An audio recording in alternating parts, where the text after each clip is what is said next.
Hola, buenas noches. Espero que ahora sí pueda hacer mi transmisión. He tenido algunos problemas y por eso estoy reponiendo una intervención que tuve pendiente desde la semana pasada. Es el último cuento del libro Escenarios para el fin del mundo, entonces me van a acompañar ahorita que estoy terminando ya el libro. Este cuento se llama Leones. Ahora huimos, nos escondemos en la oscuridad, nos alejamos de la luz del día, pero no siempre fue así. Hubo un tiempo en que ellos fueron nuestra plaga. Los primeros leones aparecieron en los parques públicos. Siempre se refugiaban bajo la sombra nocturna, escondiéndose donde los árboles espesaban y los pastos crecían lo suficiente como para ocultarlos. Huían de nosotros. Intuían que éramos los responsables de que su hábitat hubiese desaparecido, que fuimos quienes los llevamos a un cautiverio que pronto excedió su capacidad para albergarlos. En un principio nos llamó la atención la súbita disminución de perros callejeros en la ciudad. Pasado un tiempo, comenzaron a aparecer sus huesos roídos, esparcidos cerca de los jardines públicos. Como siempre, no les pusimos atención hasta que fue tarde. Si hubieran sido una especie de peligro de extinción como los gorilas, los pandas o los manatís, seguramente nuestros parques se habrían peleado por tener ejemplares en sus jaulas, pero habría sobrepoblación de leones. Y así que empezaron a lanzarlos a la calle. El proceso fue así. A todos los zoológicos de la ciudad les llegó una orden muy arriba, que dictaba la eliminación de los leones excedentes con el argumento de lo caro que era mantener demasiados ejemplares en una especie tan conocida y de nulo interés para los visitantes. Allá fueron docenas de felinos sacrificados con el propósito de mantener el presupuesto dentro de los límites de lo razonable. La medida fue abandonada al poco tiempo ante la dificultad de eliminar un predador de tales dimensiones. Los costos de semejante operación daban al traste con las intenciones de ahorro originales, sin considerar las protestas del Departamento de Limpia, cuyos trabajadores se negaban a disponer de los cuerpos felinos, ni el rechazo de los pepenadores ante el mal sabor de la carne de león. Pero las órdenes se acatan, no se discuten. Así fue como los primeros leones acabaron de garritas en la calle, eliminados clandestinamente en mitad de la noche, cerca de los parques públicos donde pudieran al menos depositar sus heces sin que se notara demasiado. Es imposible saber con precisión cuántos ejemplares fueron abandonados a su suerte de esta manera. Los archivos que contenían las cifras oficiales fueron destruidos cuando estalló el escándalo político.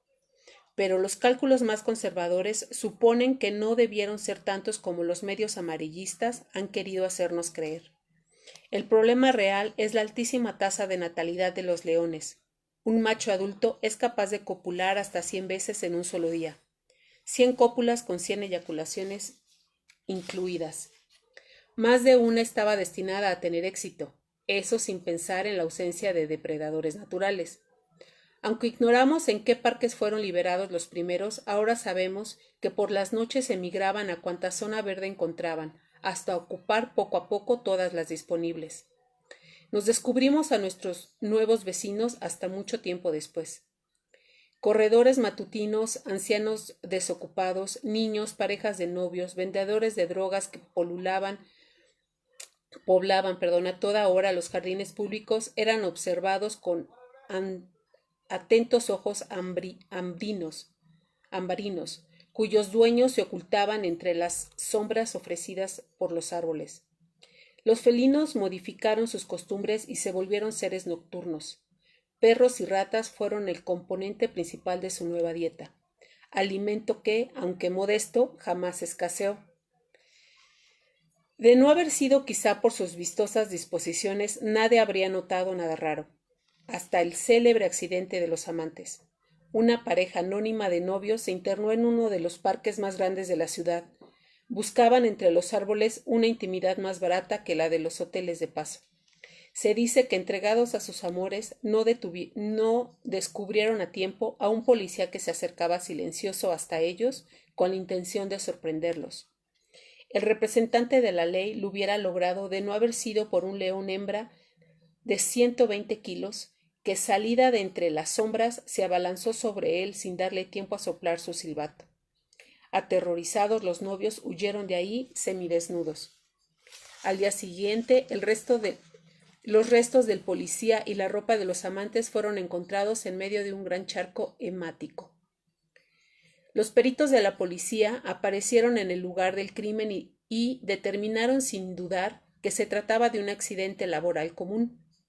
A los 2 días, en otro parque, un borracho amaneció despedazado, y al día siguiente un jubilado del servicio postal fue mutilado.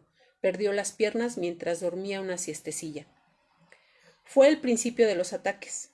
Con seguridad, las autoridades habrían hecho algo de no haber sido porque al cuarto día se hallaron los restos mordisqueados de un cadáver cuyas huellas digitales, las que quedaban, coincidían con las de un famoso asesino múltiple.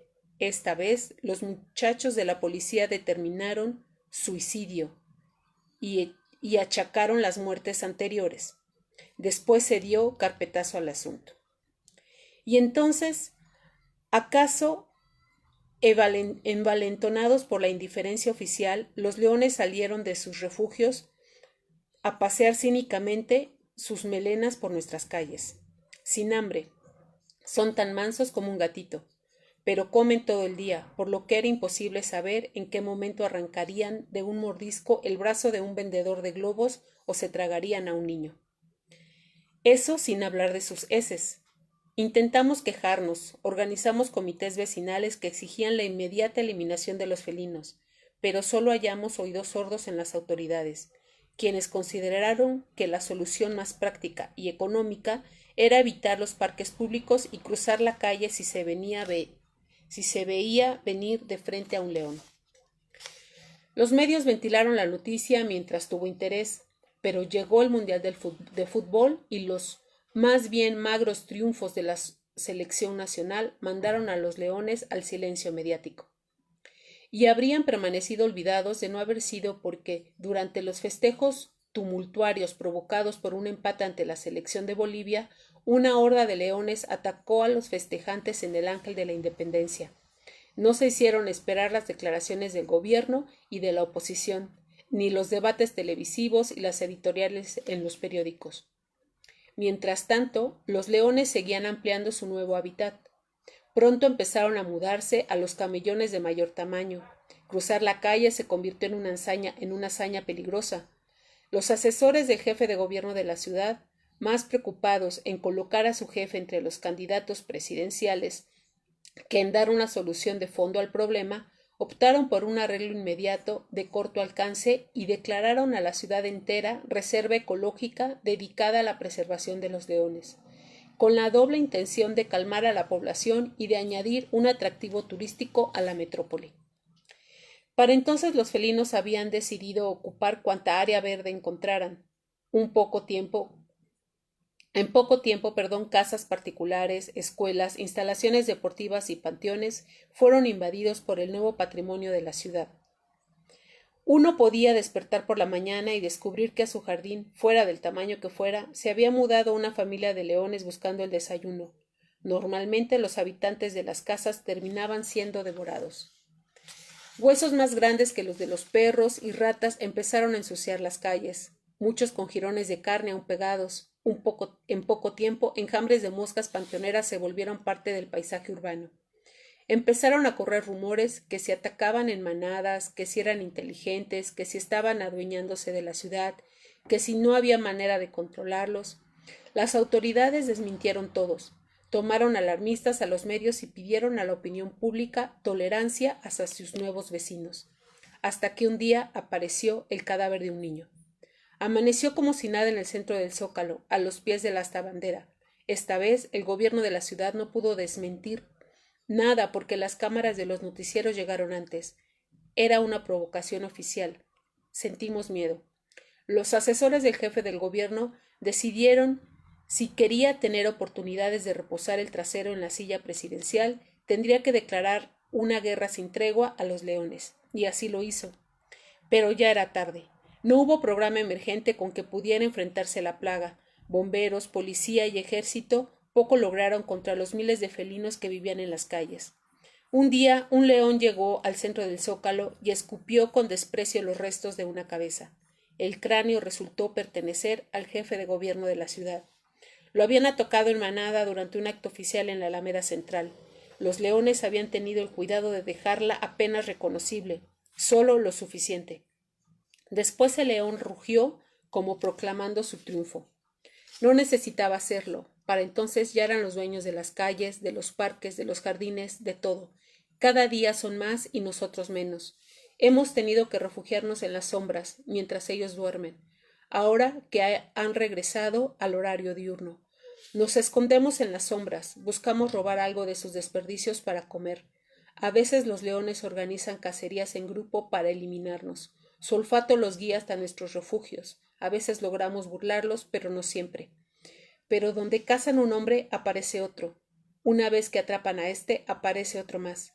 Hemos decidido recuperar nuestra ciudad, aunque sea de esta manera. Ahora nosotros somos su plaga. Fin. Fin del cuento y fin del libro. Se los recomiendo mucho. Les contaba, es un escritor joven de ciencia ficción, es ilustrador también. Y mexicano, es Bef. Se lo sugiero. Y algo que me gusta mucho del libro, pues es habla, el escenario es la Ciudad de México, entonces yo creo que eso es algo que, bueno, entre otros cuentos que trae ahí, pero eso es algo que pues por lo menos a mí me entusiasma mucho, ¿no? Oír de mi ciudad con esta visión. Entonces, bueno, pues muchas gracias. Esta fue mi intervención de hoy. Sigamos adelante y muchas gracias, Daniel. Nos vemos pronto. Buenas noches, buenas tardes, buenas madrugadas. Bye.